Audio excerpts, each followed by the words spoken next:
शाहनवाज भाई, शाहनवाज जी जनाब। शाहनवाज भाई, जी आप जनाब। बहुत बड़े लीडर हैं इस मुल्क के, बहुत बड़े लीडर हैं आप इस मुल्क के। हम बड़ा एहतराम करते हैं, चूंकि आप सैयद हैं, हम आपका एहतराम करते हैं, बहुत अदब करते हैं हम आपका। हमारे यहाँ एहतराम बताया गया है सैयदों का, हम एहतराम करते हैं। चूंकि हम लोग बरेलवी हैं और जमात से हमारा कोई लेना देना नहीं है, ना मरकज से हमारा कोई लेना देना है।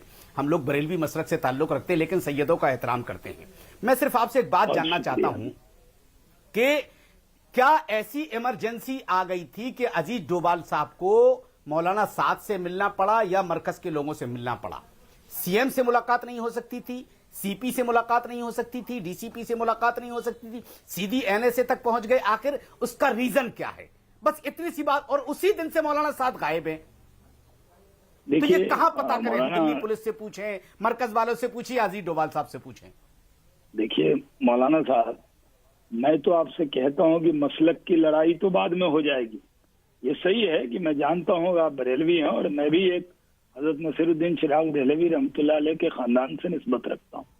लेकिन सवाल ये है, फिरके, मजहब, राज्य, पार्टियां, ये जो वायरस है वो वाजपेयी जी को नहीं लगेगा और शाहनवाज को लग जाएगा, मौलाना इंसार रजा को नहीं लगेगा। और कोई मैं वो कह नहीं रहा हूं, मैंने तो सिर्फ आपकी तारीफ की है कि आप सैयद हैं, ये मैंने बताया है। मैं तो सिर्फ इतना जानना चाह रहा हूं कि अजीज डोभाल साहब तक ये बात कैसे पहुंच गई? मुझे एक ब्रेक के लिए रुकना पड़ेगा, मुझे एक ब्रेक के लिए रुकना पड़ेगा।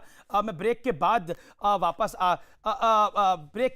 वापस आता हूं थोड़ी सी देर के अंदर। सुबुई, मैं बिल्कुल 20 सेकंड में आपसे एक सवाल पूछना चाहता हूं कि जी मौलाना साहब का जो ऑडियो भाषण है वो हमने सबने सुना है।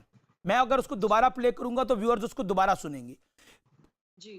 क्या आपको लगता नहीं है कि सोच ही ऐसी थी कि इससे कोई फर्क नहीं पड़ता, अगर आपको मरना है तो मस्जिद बेहतर जगह है? ये बात अगर हम बोल भी रहे हैं इतनी बड़ी समस्या के अंदर, तो कितनी गलत है? जब मुख्यमंत्री, प्रधानमंत्री, सरकारें, मीडिया लगातार हाथ जोड़ रहा है कि घर पे रहिए। अमीश, हम लोग सिर्फ एक इसी अहम मसले पे बात नहीं कर रहे हैं जिस पे हमें बात करनी चाहिए। ये एक मानसिकता है अमीश। आज कोरोना है सब्जेक्ट, कल कोई और था, कल कोई कुछ और सब्जेक्ट होगा। ये जो वीडियो में वो कर रहे थे, वो दो चीजें कर रहे थे।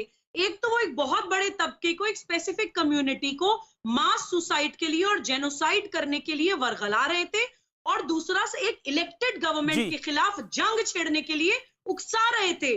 तो दोनों ही लिहाज से, इस्लाम के भी हिसाब से और हमारे देश के कानून के भी हिसाब से, ये बहुत बड़ा गुनाह है जो वो कर रहे थे।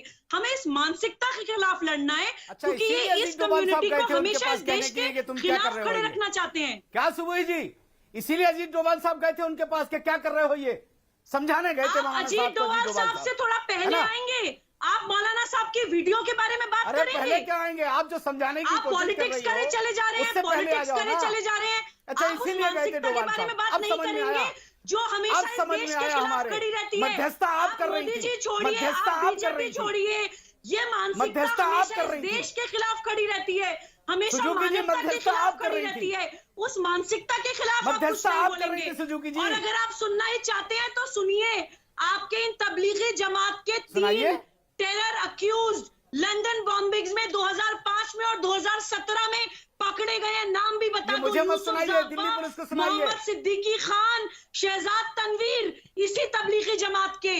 और आप जो पॉलिटिसाइज करने की कोशिश कर रहे हैं ना कि बीजेपी तबलीगी जमात को बदनाम कर रही है, ये वही तबलीगी जमात है जो 2018 में बुलंदशहर में इज्तिमा किया था और योगी जी ने इन लोगों के लिए स्पेशल अरेंजमेंट्स करवाए थे, स्पेशल ट्रेन्स चलवाई थी। हिंदुओं ने इनके नमाज पढ़ने के लिए शिव मंदिर के दरवाजे खोल दिए थे। तो कोई तबलीगी जमात के